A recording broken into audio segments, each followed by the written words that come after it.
Halo sahabat belajar, bertemu lagi dengan kami kelompok 8. Dalam hal ini, kita akan belajar tentang manajemen inovasi dan teknologi. Manajemen teknologi.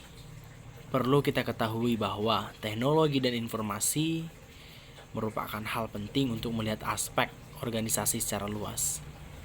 Fokus dalam pembelajaran kali ini adalah bagaimana menciptakan nilai bagi perusahaan melalui pengelolaan teknologi dan inovasi. Yang pertama, teknologi adalah penerapan pengetahuan untuk melakukan pekerjaan. Yang kedua, teknologi adalah pengetahuan teoritis dan praktis, keterampilan dan artefak yang dapat digunakan untuk mengembangkan produk serta produk dan sistem pengiriman. Yang ketiga, teknologi adalah sarana teknik yang digunakan untuk meningkatkan kualitas lingkungan bagi mereka, yaitu pelaku-pelaku bisnis.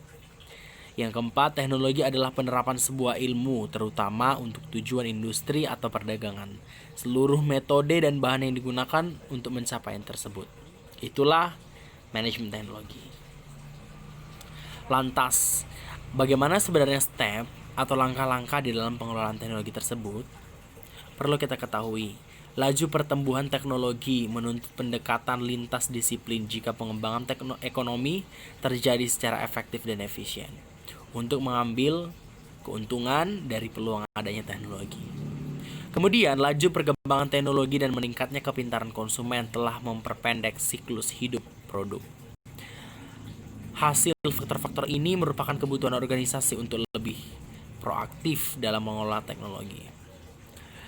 Ada kebutuhan untuk memotong waktu pengembangan produk serta untuk mengembangkan lebih banyak fleksibilitas dalam organisasi. Load time dari ide pasar berkurang dan berubah dengan munculnya teknologi baru. Meningkatkan kompetisi internasional menuntut bahwa organisasi harus memaksimalkan daya saing yang tetap efektif menggunakan teknologi terbaru. Perubahan teknologi berdampak kepada perubahan sistem manajemen dan equipment yang dipergunakan. Menurut definisinya, manajemen teknologi meliputi manajemen inovasi. Hal ini membutuhkan dan dibutuhkan untuk membina lingkungan di mana mendorong pemikiran yang inovatif, melibatkan pemimpin perusahaan dari proses dan produk yang ada untuk sesuatu yang baik dan lebih berharga, serta proaktif dan mendorong kreatif dan dalam pengendalian risiko. Ada beberapa proses yang tidak bisa dilupakan dari pengelolaan inovasi.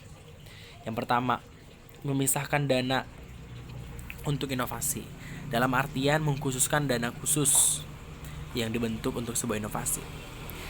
Kejelasan arah pada studi yang akan dilakukan dan tidak lanjut yang diharapkan. Cakupan kegiatan yang luas untuk belajar dari orang lain dan untuk memperoleh pemahaman tentang apa yang orang lain lakukan. Suasana yang mendukung untuk debugging dan mengeksplorasi variasi serta sumber daya yang tepat untuk pemeliharaan dan layanan. Demikian proses pengelolaan inovasi. Ada sebuah studi kasus dalam video pembelajaran ini untuk mempermudah para sobat belajar.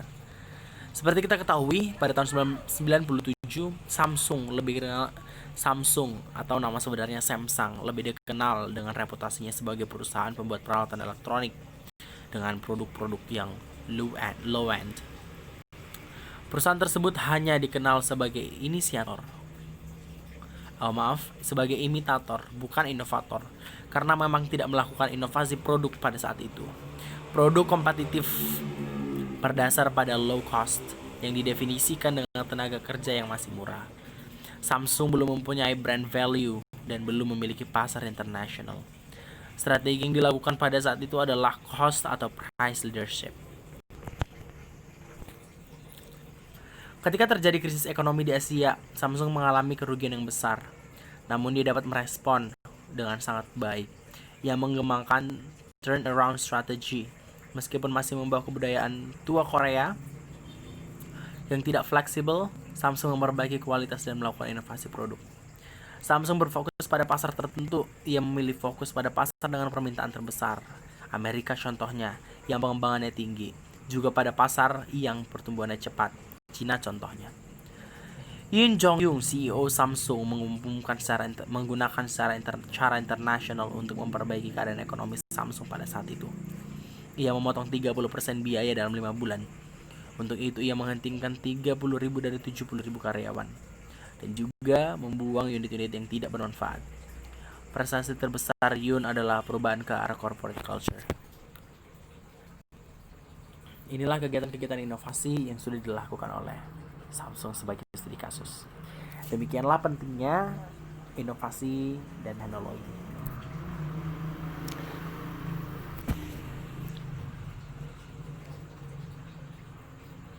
Sekian dari kami, terima kasih.